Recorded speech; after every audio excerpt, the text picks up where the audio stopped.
France, année folle, pays de Saintonge. Un homme, un enfant, une femme. La femme court, le cerf-volant vole. L'homme, que l'on sent facétieux, joue avec l'enfant comme il joue avec le cinéma, en absolu amateur qui a construit lui-même la caméra avec laquelle s'impriment ces images aujourd'hui centenaires. Dans cet entre-deux-guerres qui croit encore avoir vécu la dernière, l'homme, descendant d'une belle brochette de bourgeois fantaisistes, filme sa mère, filme son père, en portrait silencieux comme il a photographié ses camarades à la guerre.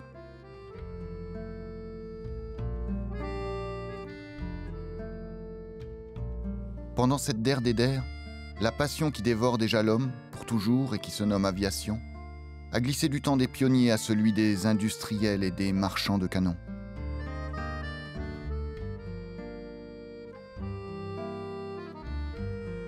Mais la guerre est finie, et l'homme court de nouveau. Il retrouve la légèreté de son rêve, celui de répondre à l'appel du ciel.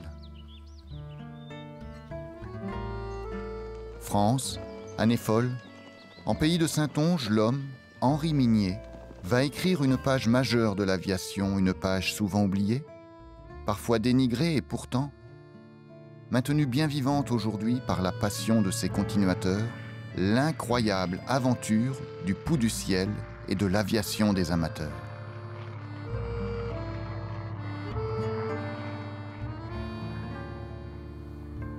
Henri Migné, c'est un monsieur qui a mis une machine en route pour que le commun des mortels puisse tailler son bonheur. Et ça, c'est merveilleux, je trouve.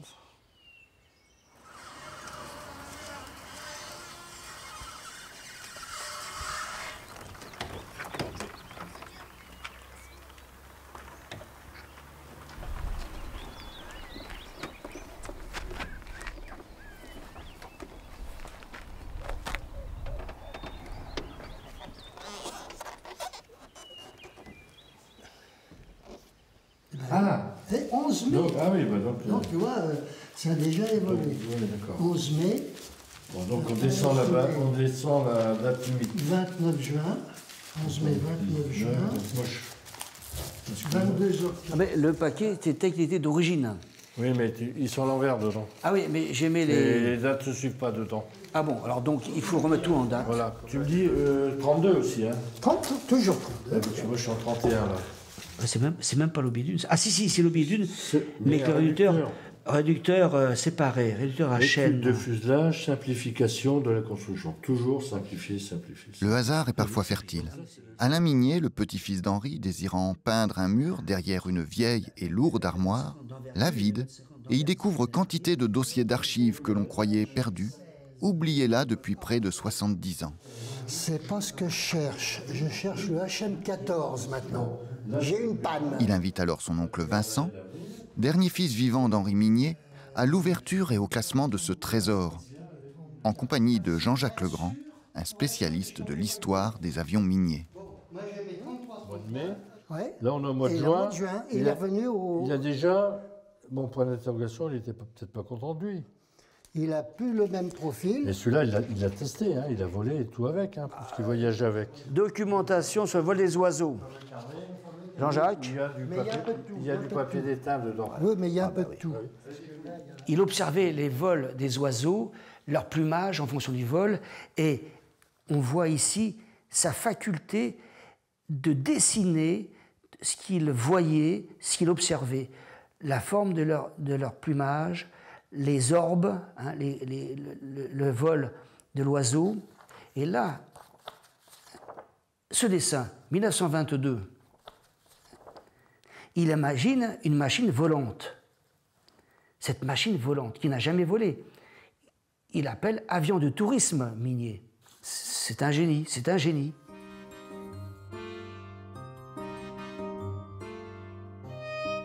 Il en faut du génie, et surtout de la ténacité, quand on vient au monde 20 ans après la génération des Wright, des Blériot ou des voisins, et que l'on s'est mis en tête de revivre le temps des pionniers. Après la guerre, le démon de l'air ne le lâche pas. il se lance dans la construction de 2 planeurs, puis de l'avion Henri Minier numéro 2, un HM2 dont il dira « tout marchait bien, mais pas en même temps ». Puis vient rapidement le numéro 3, le HM3 surnommé dromadaire par sa sœur, en raison d'une forme effectivement bossue. Celui-ci non plus ne vole pas. Les 30 chevaux du moteur me faisaient peur, je dépassais à peine le ralenti des gaz que l'engin filait à une vitesse vertigineuse entre les bœufs et les moutons des pâturages.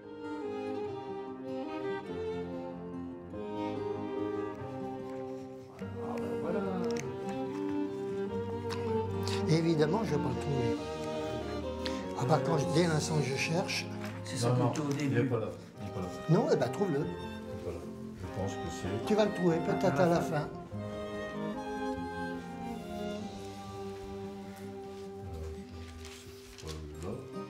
Et c'est ça, hein. C'est exactement ça. Les deux... Un bi... Le HM4 ne volera pas non plus, en tout cas pas plus d'une dizaine de mètres d'affilée. Et avec les restes du bois de construction de cet avion, Minier revient au planeur pour la pureté et la simplicité du vol avec le HM5. La photographie que prend l'un de ses amis à plat ventre fera peut-être illusion, mais ce planeur ne tient en l'air qu'à la manière d'un cerf-volant, attaché à un fil. Avec la variété des constructions qui se succèdent, Minier tente de trouver lui-même la solution à son profond désir de voler. Durant cette période de défrichage, il n'hésite pas à recycler les idées et les matériaux d'un prototype à l'autre. Mais le recyclage ne se cantonne pas aux avions. Minier construit une caméra et un projecteur de cinéma avec quelques ressorts de réveil et les lentilles d'une paire de jumelles de théâtre. La famille et les amis défilent alors devant l'objectif de l'amateur cinéaste. Et puis, Annette, qu'il épouse et avec laquelle il part en voyage de noces. Chef de famille, il s'essaie à l'élevage avicole, mais pour en vivre, il aurait fallu abandonner l'aviation, ce qui ne pouvait s'envisager. Le prix de la passion sera donc une vie de privation. Et encore, pas tous les jours. Rapidement, la caméra à son tour se consacre essentiellement aux avions, et c'est la cellule du HM6 qui sort pour la première fois devant elle. Dans ce HM6, qui ne volera pas plus que l'hélicoptère HM7 qui le suivra, le pilote est placé à l'avant, le moteur à l'arrière, et la structure passe à travers l'axe de l'hélice. Les fils et petits-fils d'Henri reprendront cette formule originale pour construire 60 ans plus tard le biplace Balery. Tu l'as trouvé. Tu l'as trouvé. Effectivement, et ça correspond bien au dessin. HM, Henri Minier, la libellule. Ouais. Ah, ça c'est l'hélicoptère. Ah, c'est très intéressant, là, bravo. Voilà, Ah. le voilà. Tu as 2 trucs. Tu as 2 pointes qui... Mais C'est où? Est-ce que c'est un carénage ou est-ce que c'est un système d'amortisseur? Qu'est-ce qu'il met au-dessus? Pas au titre de vol, j'ai simplement un titre gracieux. 636, c'est vraiment des accidents, ça. 35. Ah, voilà. Un binôme, j'en ai là, des toiles. 31. Petit à petit, du temps qui passe, eh bien, il avance dans sa technique, et puis jusqu'à construire un nouveau modèle, et puis aller l'essayer au grand air, sur le terrain. Et c'est assez admirable de voir que chaque fois qu'il avait une idée, un avancement, il le construisait, et puis il partait avec sa machine qui était traquée derrière son sidecar. Il passait le week-end dans une prairie à camper avec son épouse, et puis il faisait des petits décollages dans la prairie, et puis il modifiait avec sa scie, sa colle et sa toile ce qui était nécessaire. Mon grand-père a volé avec son 8e prototype, le HM8. En voici un dessin, avec lequel il s'est fichu par terre. Il a compris que c'était dangereux. Il abandonne ce type d'avion, type classique. Il a étudié le HM9, le 10, le 11, le 12, le 13, dont on voit un dessin ici. Très joli dessin. Et là, on voit là, déjà que ça se raccourcit pour arriver au HM14. Voilà, le HM14. qui est en fait le vrai, le bout du ciel. On voit bien le personnage, l'homme, autour duquel il a conçu la machine.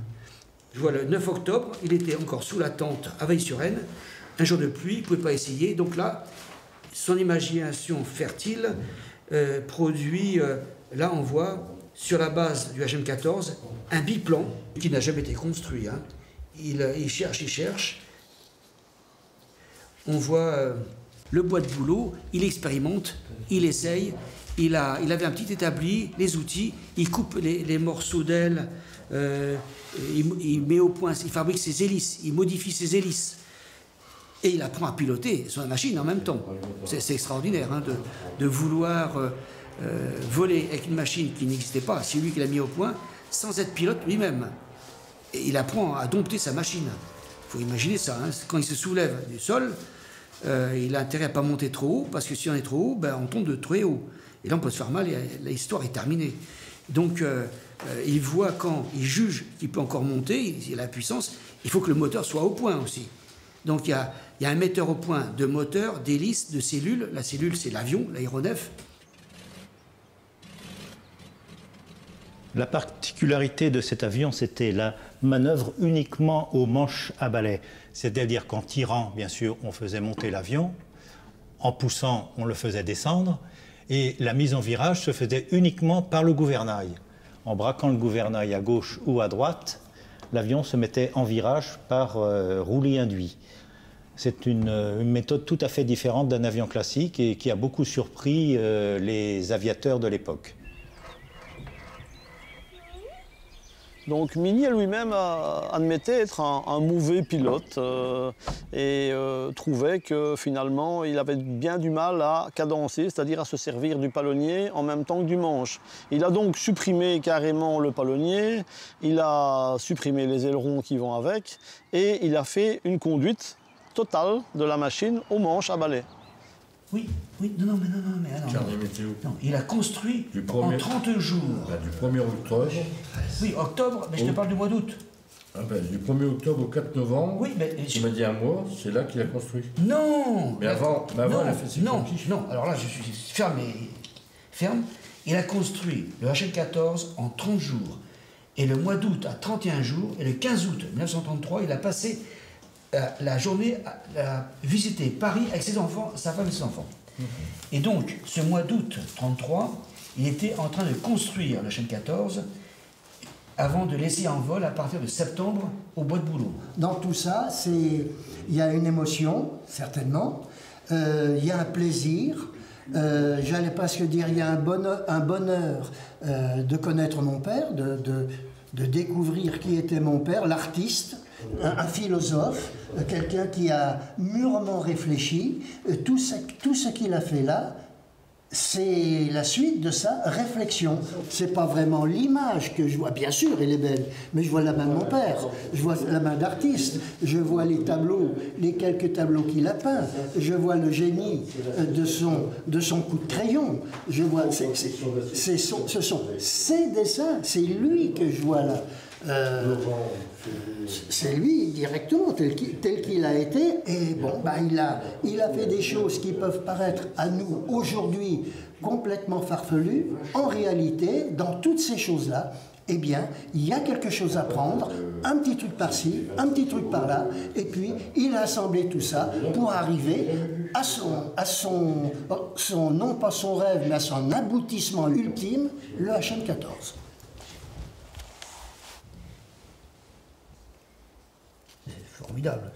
Formidable ça. Comment on fabrique l'hélice?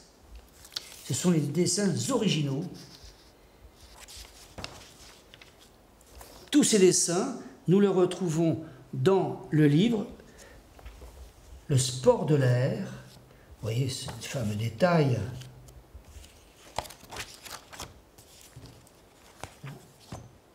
Mais c'est ce qu'on appelle le bouquin qui rend fou, quoi. Donc c'est un bouquin, si on accroche, eh ben, c'est impossible de décrocher. La construction, le dessin pour commencer, la construction des flancs, ça a l'air assez simple. L'intérieur, voilà. Ça, c'est un peu plus compliqué, c'est la pointe avant. Voilà. Et alors, quand on arrive là, on a l'impression d'avoir fait quelque chose parce que ça commence à faire une caisse. Ça, c'est le centrage, la manière. L'hélice, la première pièce que j'ai faite avec laquelle je suis tombé dans l'aviation. Et puis, j'ai suivi simplement les plans qui sont indiqués ici dedans. Et puis, au bout d'une semaine, 15 jours, j'avais réussi à faire une hélice. Je me suis dit, tiens, c'est peut-être possible de faire son avion. Si on étudie un petit peu la construction de l'aviation, des avions, depuis les débuts, on a commencé d'abord par de la construction amateur, puis on est passé à de la construction industrielle. La construction industrielle a amené à avoir des avions, entre autres, pour le grand public, mais qui sont devenus de gros avions lourds, fabriqués en usine avec des moteurs puissants. Si bien que papa, lorsqu'il a vu tout ça, pour que tout le monde puisse voler, il a décidé d'abord de faire un avion avec un petit moteur accessible à tous et un avion que l'on peut faire soi-même. T'imagines ça? Qui diffère, et donc en 32 décembre et en octobre 33, là il a la forme définitive. Ah, mais de toute façon, octobre 33. À l'origine, le premier Pou du ciel est le reflet de son époque. Dans les années 30, il n'y a pas beaucoup de choses qui passent dans le ciel, excepté des avions militaires et quelques avions qui appartiennent à des notables. Minier arrive en disant, si vous construisez vous-même votre machine, vous allez pouvoir avoir un avion à vous.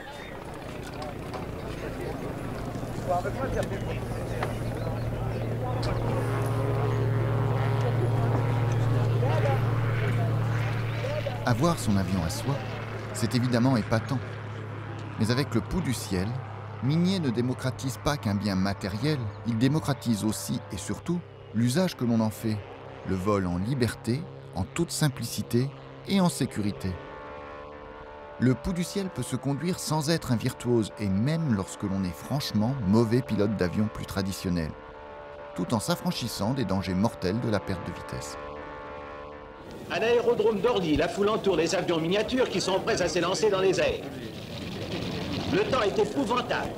Le Pou du ciel, ainsi se nomme l'avion d'Henri Minier, se rit des intempéries et s'envole grâce à la formidable puissance d'un moteur de motocyclette.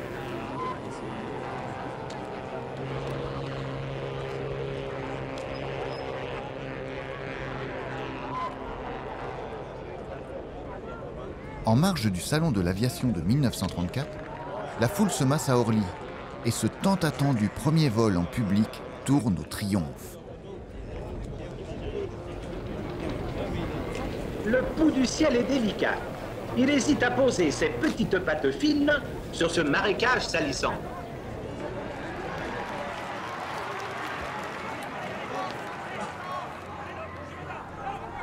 Tu seras désolé, parce que je ne peux pas me dire.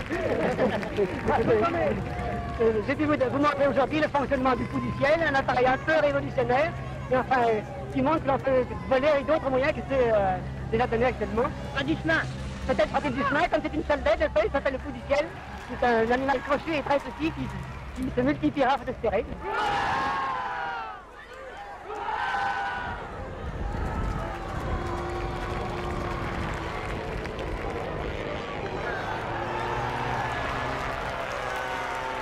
Une particularité, et non des moindres, de ce petit appareil monoplace est que les futurs pilotes le construisent eux-mêmes. Après la pose des baguettes, les armes en contreplaqué sont clouées et collées. L'assemblage terminé donne une des nervures de l'aile. Voici la finition d'un longeron d'aile. Après la mise en place de l'aile et du gouvernail de direction, on essaie celui-ci. Le Pou est prêt à voler. Il est entraîné par un moteur de motocyclette d'une force de 5 chevaux. Extrêmement facile à piloter, il met l'aviation à la portée de tous et a provoqué dans la jeunesse un engouement justifié.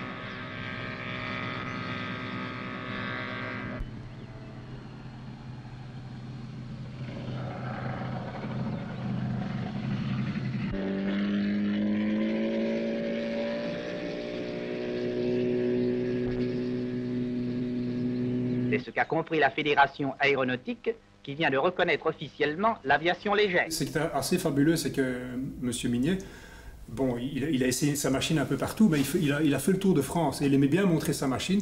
Et dès qu'il arrivait quelque part, c'est incroyable, il y avait toujours un attroupement de plusieurs personnes qui étaient attirées par le look incroyable de cette machine. Mais également le fait que cette machine est toute petite, vraiment accessible au commun des mortels.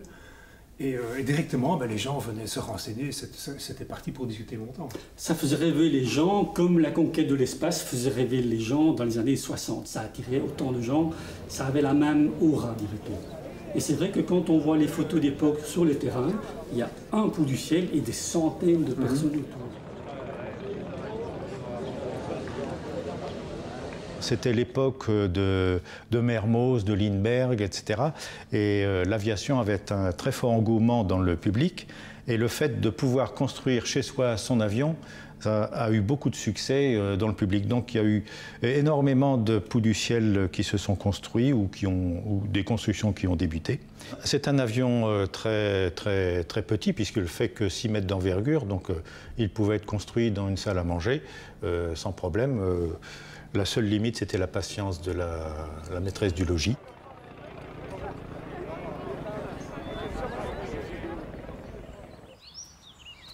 Voilà, ça c'est la HM14, la cellule que j'ai construite, qui est loin d'être finie. Voilà. Avec les ailes repliables. Ça c'est une petite modification du plan d'origine.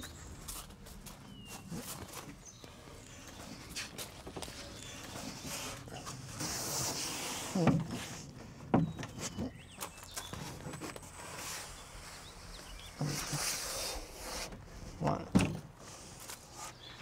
Là, ça fait bientôt 3 ans que je suis dessus, mais petit à petit, quand on a un quart d'heure, on a une demi-heure, on descend, on regarde comment est-ce qu'on va faire une pièce, on fait un petit trou, on ajuste, on regarde, et puis tous les matins, quand je pars travailler, je ne sais pas partir sans passer devant. On passe sa main sur un câble, sur une aile, on regarde le moteur. Ça, c'est le starter que j'ai refait un petit bouton en buis, du buis que j'ai ramené des Alpes du Sud. Bon, moi j'ai envie de voler dans une machine qui me fait plaisir, que je trouve jolie, et donc ça prend un peu plus de temps, mais le résultat est là. Tout en négligeant pas évidemment l'aspect robustesse, sécurité et tout ce qui va avec. Quand on a construit une machine comme ça devient... ça devient pas notre enfant, mais ça devient quand même quelque chose de très proche, où on connaît toutes les petites imperfections, les petites vis, les petits boulons. Et quand on se promène avec, on lui parle tout autant que ce qu'on pilote. C'est ça qui est gai. On lui dit, tiens, allez, on va aller voir, on va voir la prairie par là. Et puis hop, on voit une cerf, on voit une biche, on voit un lapin. Et on lui parle d'être... Et voilà, c'est ça qui est comique, quoi. Et quand on est sur une plaine d'aviation, on n'est jamais tout seul non plus. Il y a toujours quelqu'un qui vient voir, est-ce que c'est une maquette, est-ce que ça vole, est-ce que c'est... Ben non, quand on dit que c'est une vraie machine qui nous emmène au 7e ciel, il faut vraiment le montrer pour qu'on nous croie. Pascal parle d'or. Avant ce HM14 d'avant-guerre, il a construit et fait voler un HM293 d'après-guerre, que son fils a immortalisé par la vidéo.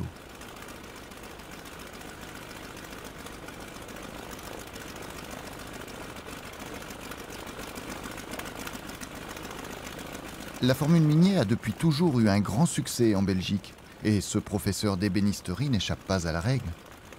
Les esprits taquins attribueront cela à une originalité partagée entre l'avion et ce pays. J'y vois surtout une parfaite adaptation du petit appareil de Mignet à des balades insouciantes et contemplatives dans un pays mouchoir de poche en étant plus préoccupé par l'observation des populations de lapins que par les dangers de la perte de vitesse.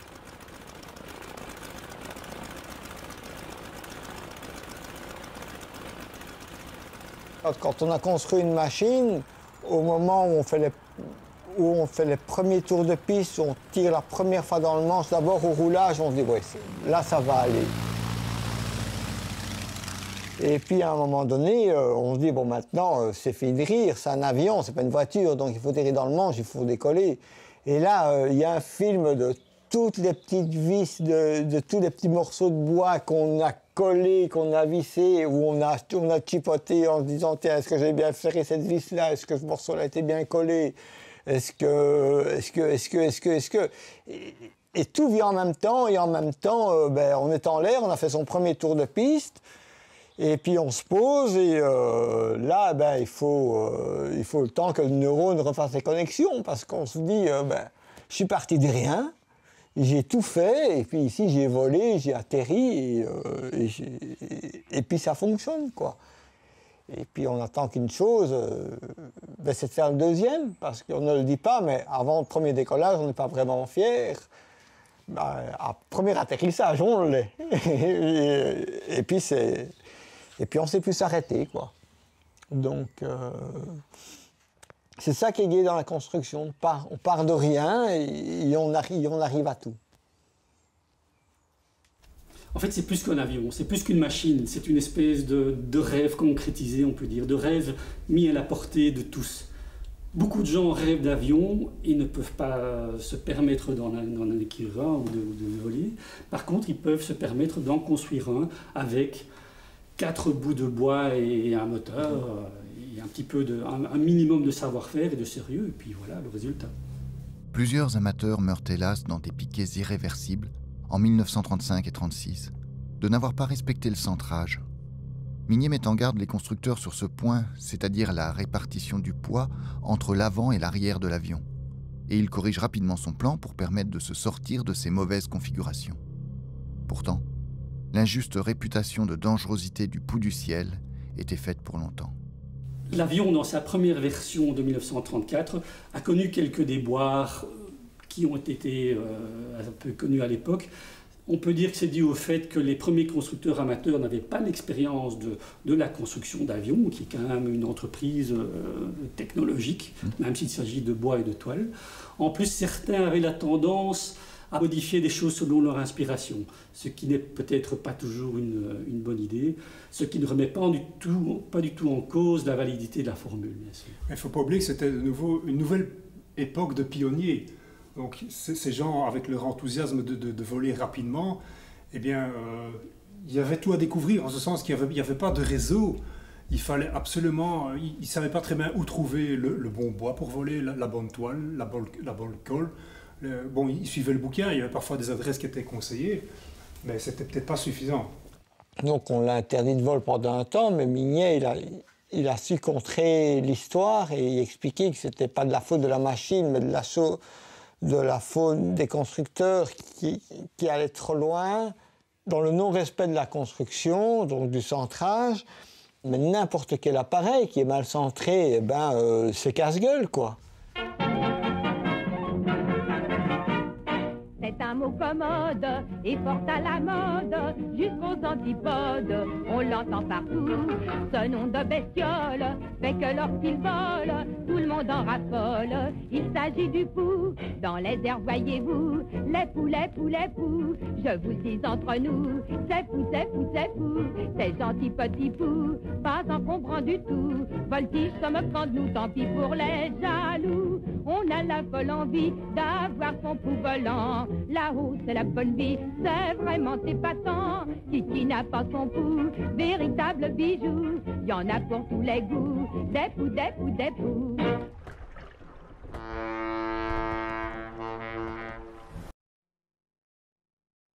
La popularité du Pouls du ciel ne s'est pas arrêtée aux chansonniers en vogue tels Là ou pas. Et grâce aux traductions du bouquin dans de nombreuses langues, Henri Minier est maintenant célèbre au-delà des frontières françaises. Ainsi, en 1937, il est invité par des investisseurs à fonder à Chicago l'American Miniet Aircraft Corporation. Il effectue un premier voyage avec Annette, qu'il filme pour la première fois en couleur. En France et ailleurs, le bouquin et le HM14 sont devenus l'affaire des amateurs qui se sont regroupés en réseau, le réseau des amateurs de l'air. Pour Mignet, il faut maintenant industrialiser la formule Pouls du ciel. Il le faut pour en vivre, mais aussi pour diffuser largement sa formule aérodynamique maintenant au point.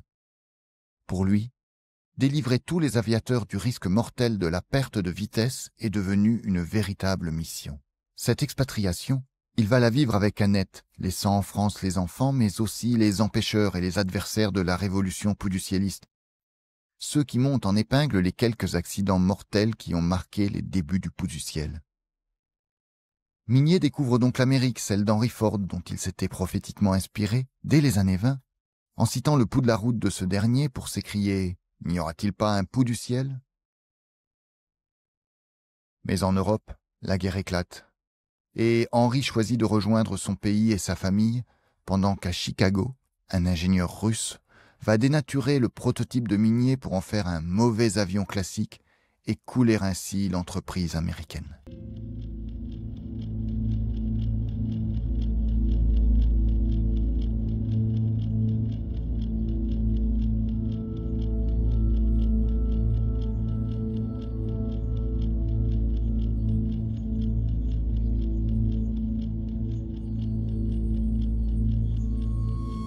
Pendant la guerre, les Allemands voulaient que Henri Mignet coopère. Celui-ci a refusé et a été assigné à résidence ici aux Pierrières, où il n'a fait que bricoler des maquettes d'avions, mais surtout il cherchait un moyen pour fuir avec sa famille vers l'Amérique du Sud, outre-Atlantique, et il s'est improvisé architecte naval et a fabriqué cette maquette d'un trimaran à voilure de type jonque chinoise, avec tous les détails, l'ancre, le cabestan pour monter l'ancre, et l'intérieur est complet, comme on peut le voir, avec la table à cartes, la barre à roues, les lits sont faits, la bibliothèque est garnie, le réchaud, la poubelle, l'échelle de coupé, tout y est, la lampe, tout y est. Mignet ne s'est évadé qu'en rêve, et la guerre s'achève en cauchemar. Annette, sa femme, son impresario, la maman de François, Pierre et Vincent, est enlevée et assassinée le 10 décembre 1944, victime innocente emportée dans la sauvagerie des règlements de compte et des jalousies recuites qui entachent la libération. Henri aurait sans doute connu le même sort s'il n'avait été à ce moment précis occupé ailleurs par une aventure qu'il compte lui-même quelques années plus tard.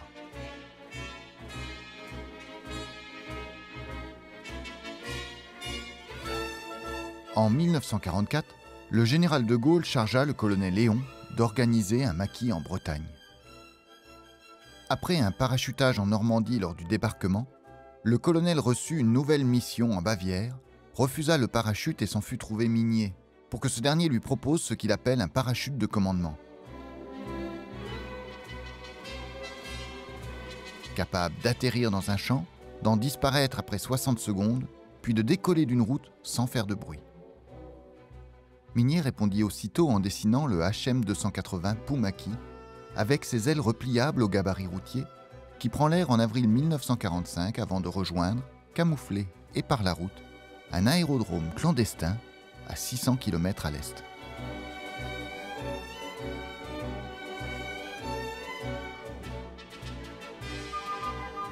La fin de la guerre interrompra cette première relation avec l'armée. Mais le Poumaki marque surtout l'acte de naissance de l'avion de la maturité, le Pouls du ciel abouti, qui s'offrira aux amateurs de l'après-guerre, le HM290 Sport de l'air. Donc avant-guerre, il y a eu plein de poux. Là, c'était beaucoup plus facile parce qu'il n'y avait pas du tout de contrôle de l'administration de l'aéronautique. Ils n'étaient même pas immatriculés. Ce n'est qu'à partir de après-guerre en Belgique, en 1946, il y a le magazine belge, l'Aéronef, qui a distribué avec un numéro gratuitement le grand plan du HM290, qui permet donc de construire sur un seul feuille, sur une seule page, qui permet de construire ce modèle-là. Et à partir de là, c'est reparti, hein, on a commencé à en reconstruire en Belgique, À ce moment-là, ils étaient suivis par l'administration de l'aéronautique. Au niveau de la construction, ils étaient immatriculés. Et de nos jours, ça continue encore toujours. Hein. Il y a des gens qui redessinent des plans.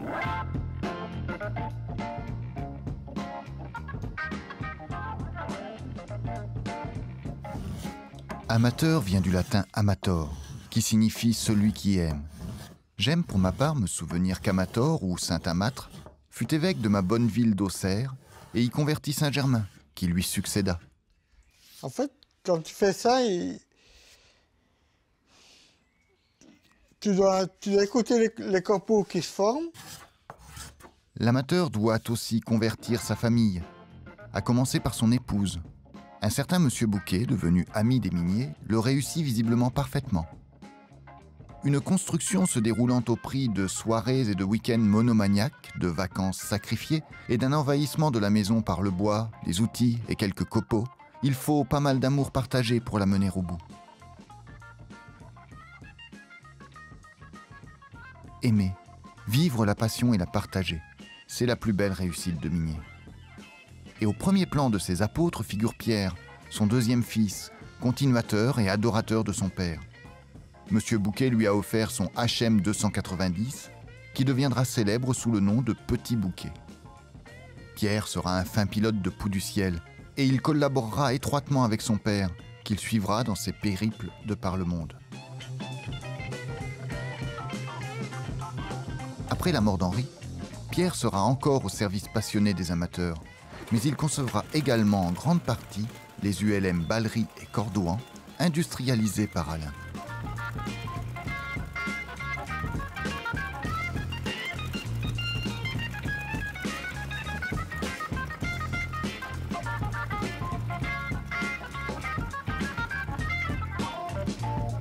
Pierre rappellera plus tard que son père citait souvent un proverbe arabe pour définir cette communion d'esprit qui les unissait et les fera travailler ensemble pendant tant d'années.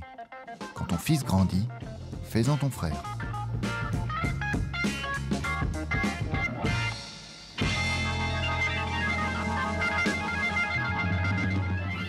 Je me souviens de son odeur, hein, il y a longtemps. Hein. J'avais 18 ans. Eh ben oui, ça fait beaucoup, ça fait...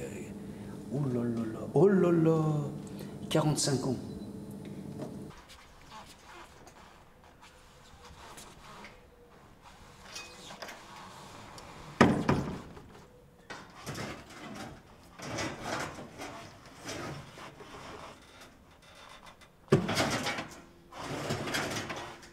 Il y a 45 ans, je décollais avec ce petit monoplace. J'étais dedans, mon oncle à côté, mais dehors. Il m'a dit, à 7 sur les TV, gaz à fond, tu tires tout doucement, tu déjauges, tu quittes le sol, là tu réduis les gaz, tu rends la main, surtout tu ne montes pas parce que le moteur n'est pas fiable. Et là, les sauts de puce, c'était au lever du jour, un air calme. Voilà. Première fois que j'ai quitté le sol tout seul à bord d'un avion, avec seulement 1 heure de double commande, hein. C'est tout. Hein. Je ne savais pas ni décoller ni atterrir. Et mon oncle m'avait dit, quand tu sauras tenir une ligne droite avec le petit bouquet, hein, c'est commandé par la roue arrière, hein, là, au manche, hein, il n'y a rien au pied, hein, c'est au manche. Quand tu sauras tenir une ligne droite, tu sauras. Alain parle au passé, mais l'histoire continue son chemin avec le goût du recommencement qu'on lui connaît. Aujourd'hui, l'automobile a remplacé la Vespa, mais l'on peut toujours transporter, replier au gabarit routier, sa merveilleuse prothèse à voler. Le brevet de pilote d'avion ou du LM en poche, on a forcément été formé sur un appareil classique à 3 axes, piloté des pieds et des mains. Alors, comme Ludovic qui est habitué aux appareils pointus, rapides et qui pardonnent peu, il faut à son tour, dans son morceau de campagne, en passer par l'auto-apprentissage de la conduite simplifiée d'un Pouls du ciel qui pardonne presque tout. Pour moi, le Pouls du ciel, c'est tout nouveau. Donc, il va falloir repartir à zéro et réapprendre les bons gestes. Faire des petites manipulations au sol déjà, c'est la base. Et puis après, petit à petit, sûrement faire ce qu'on appelle des sauts de puce et pour arriver à comprendre la machine, puisque C'est mon tout premier Pou du ciel, donc on est au tout début de la formation. Voilà.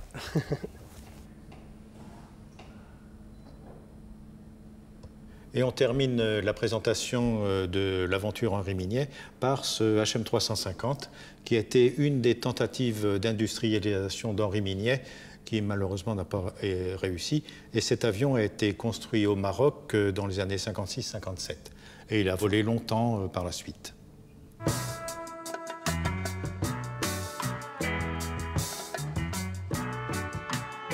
Mignet y croit-il encore à cette industrialisation après laquelle il court depuis le succès de son HM14 ? Les États-Unis avant-guerre, puis l'Argentine, lorsqu'il quitte en 1949 cette France qui le dégoûte de n'avoir pas condamné les assassins de sa femme ? Et puis le Brésil sans lendemain encore, le Japon sans suite non plus, malgré le magnifique RHM 330 Sakura, ou cerisier en fleurs, qui naîtra là-bas ? Et enfin le Maroc, où il construit ce beau HM 350 présenté à la télévision française par son concepteur. Henri Mignet est alors de retour en son pays avec de nouveaux projets d'industrie qui échoueront, comme les autres. Dans les derniers temps de sa vie, il offre aux amateurs les plans de 2 ultimes modèles à construire soi-même. Peut-être a-t-il compris, lorsqu'il décède le 31 août 1965 à l'âge de 72 ans, qu'il ne pouvait simplement pas servir deux mondes. Celui d'une industrie qu'il a toujours rejetée, et l'univers des amateurs qu'il a si bien servi et qui lui sont éternellement reconnaissants, le gratifiant depuis toujours du titre de saint patron.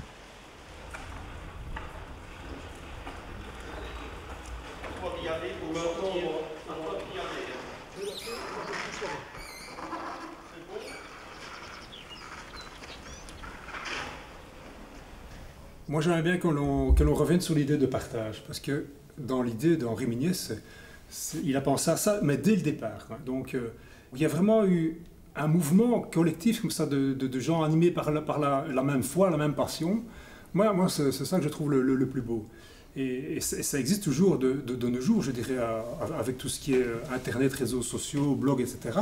Ce genre de choses est encore plus accessible et plus facile à partager. Et autre aspect que j'ai envie de souligner qui est extrêmement moderne, c'est la gratuité de toutes ces informations et de ce savoir. Aujourd'hui, on parlerait d'open source, tout simplement.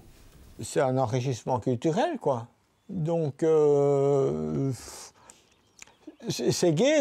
On me dit, tiens, j'ai un problème. Enfin, un problème, oui.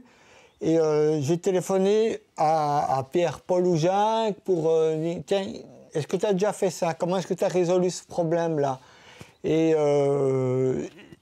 puis on commence et on a passé 1 heure, 1 heure et demie, 2 heures au téléphone pour savoir comment est-ce qu'on allait faire une pièce. Et puis après ça, on a un embryon de solution et puis qui nous empêche parfois même de dormir.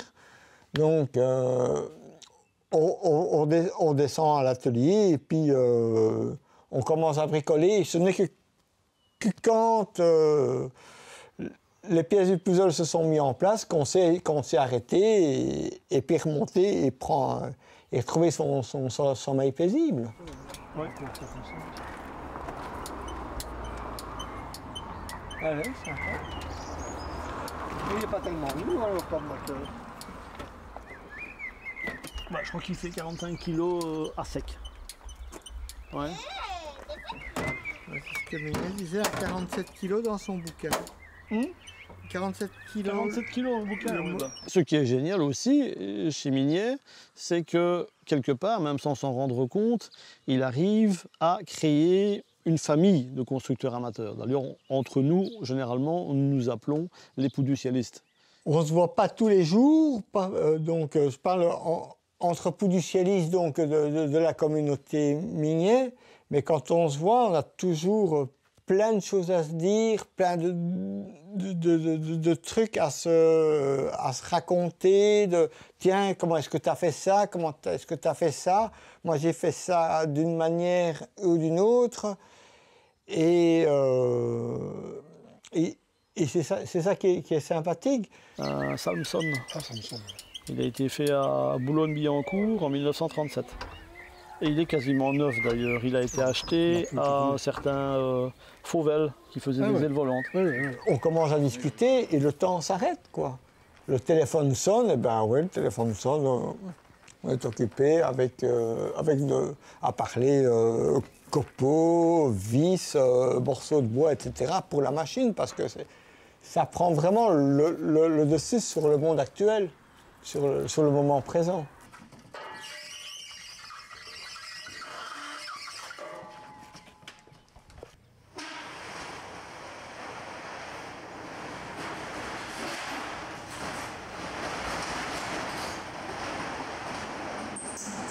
Des années après la disparition de mon grand-père, nous avons réussi une petite industrialisation du bout du ciel avec le HM1000. Au début des années 80, c'était l'avènement de l'ULM en France et mon oncle Pierre a dessiné d'avoir 2 sièges, 2 ailes, les ailes du bout du ciel, le moteur à l'arrière et rien devant, aucun carénage, rien. C'était le HM1000 Ballery. Et là, il a découvert l'aéronef au sens propre du terme, léger, proche de l'oiseau, avec les 2 pieds défilant sur le paysage. Je me suis dit, on va se mettre ensemble, on va le construire, on va construire le prototype. Et c'est une affaire d'1 an ou 2 ans maximum. Et après, moi, je retourne dans mon métier en génie civil. Et puis, en fait, ça a duré 20 ans. Pendant lesquels on a mis au point le prototype. Et quelques années après, l'armée nous a acheté une trentaine de balleries. C'est vrai qu'il y a une certaine revanche, car en 1944, le colonel Léon, qui commandait son parachute de commandement, l'avion Maquis à mon grand-père, le HM280, le premier appareil à aile repliable. Et en fait, ça n'a pas abouti puisque c'était la fin de la guerre. Et là, 1987, l'armée française commande le HM1000 Ballery, repliable. Le job était fait. Moi, si je me suis mis à fabriquer l'ULM Ballery en série, c'était pour rétablir la vérité sur la sécurité des avions miniers. Et qui mieux que l'armée française peut prouver cela en achetant en nombre. Voilà. C'était fait. Voilà. Mon travail est terminé. Maintenant que je peux voler en ballerie, juste pour le plaisir, voilà, et quand je veux. Ouais, c'est bon, Jo. Impeccable. Alain a donc terminé son travail. Mais pour aller jusqu'au bout du mien, celui de vous raconter l'aventure d'Henri Mignet et des Poux du ciel, il me faut maintenant faire l'expérience de cette aventure. Comment ? Tout simplement en volant sur un Poux du ciel et en le conduisant, comme disait Henri. Profondeur, direction. Alors là, on est au sol. Il y a la roue avant qui est conjuguée au gouvernail. Donc c'est un peu lourd parce qu'on n'avance pas. À gauche, il y a le variomètre, taux de montée. Le régime, là on est à 3000 tours. C'est quoi ça? Vitesse. Vitesse. Là c'est un altimètre. Compteur d'heure et température moteur. Ah ouais, la température est toujours en marche. Bon, on y va.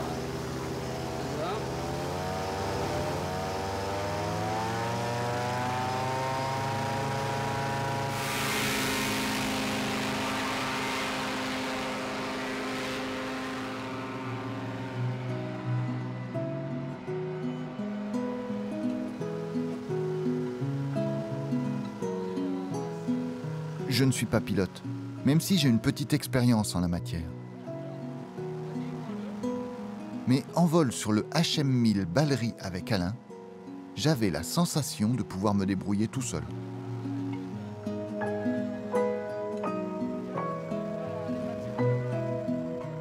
Plus inquiet de ne pas nous perdre ou de percuter une ligne électrique que de ne pas arriver à contrôler une machine qui se débrouille en fait très bien toute seule.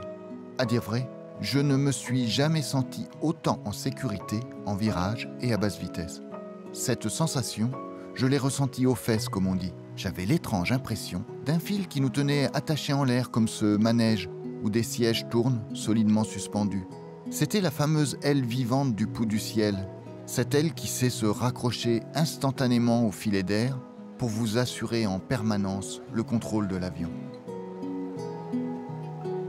Avant de faire ce film, je célébrais Henri Mignet pour avoir offert au Quidam la possibilité de posséder un avion en le construisant. Mais après ce vol en ballerie, je découvre enfin que l'essentiel de son œuvre n'était peut-être pas là, en tout cas pas seulement, mais aussi et surtout dans la sécurité qu'apporte la formule Pou du ciel et pour laquelle plus d'un amateur vénère encore Henri Mignet.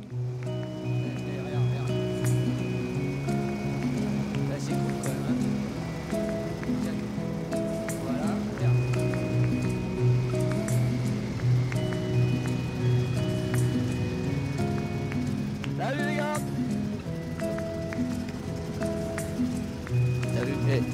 T'as vu avec Kiss Landing. Voilà. C'est ce qu'il a voulu mon grand-père. Simple, sûr, facile. Voilà.